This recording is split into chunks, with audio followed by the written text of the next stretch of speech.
channel Chemistry Physics, where physics gets charged. The last video we discussed system of two charges when they are in equilibrium. So now today we will discuss the system of three charges in the equilibrium state. So for that, here I am taking three identical charges of magnitude Q are placed at a equilateral triangle of side R. So my point is, what should be the charge placed at the centroid of the triangle, so that again these three system of charges are in equilibrium we are going to find here. So now we know first thing, to get the resultant force on 0, so that only the system of three particles or any number of particles are said to be in equilibrium. To get the resultant force 0, again if you are taking the force on any one of the particles, say it is the first particle here. So on this first particle, this experiencing the force because of second, third and fourth.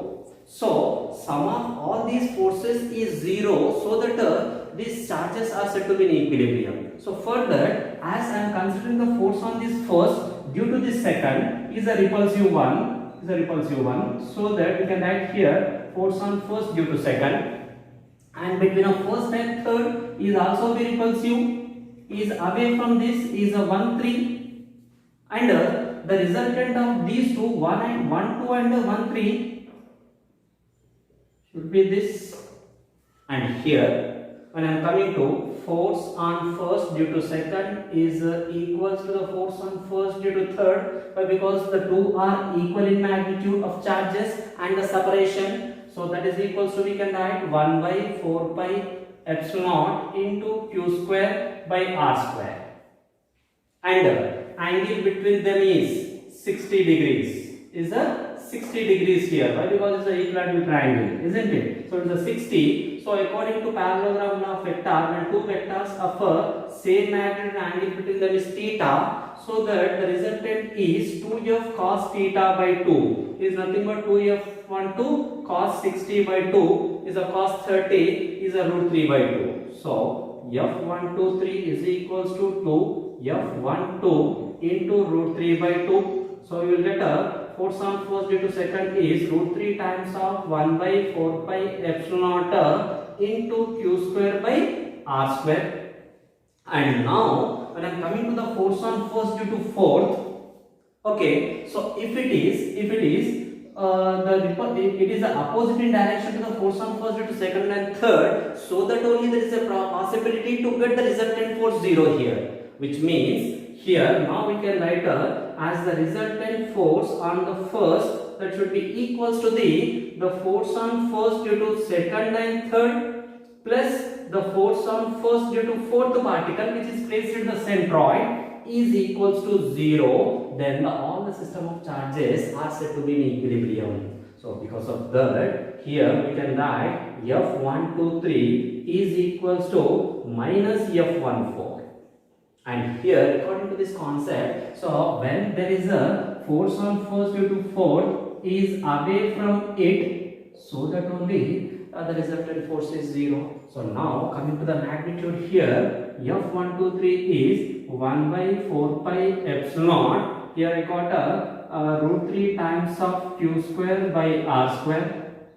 This is equals to minus 1 by 4 pi epsilon naught. Here the force between this small q and capital Q is a q into q by r square. R is what now? The distance of first charge to the point which is at the centroid. We know from basics, this is the r by root 3.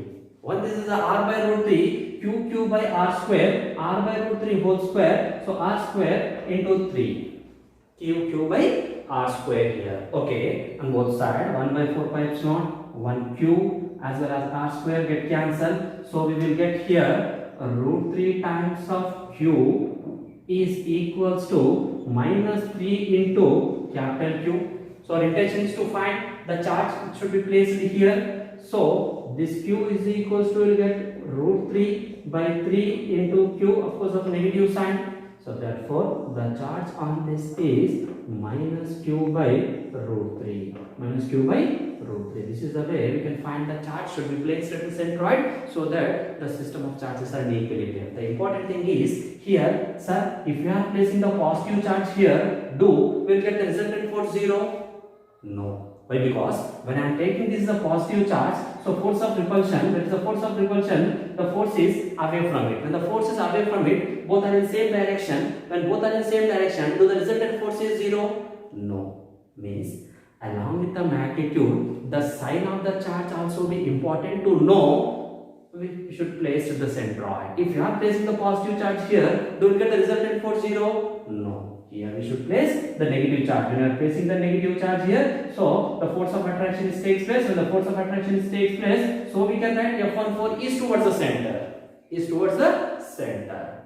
Right? So now in the next video, we will discuss the system of again 4 charge particle system, so that the system is in equilibrium. Okay? Thank you. Thank you for watching.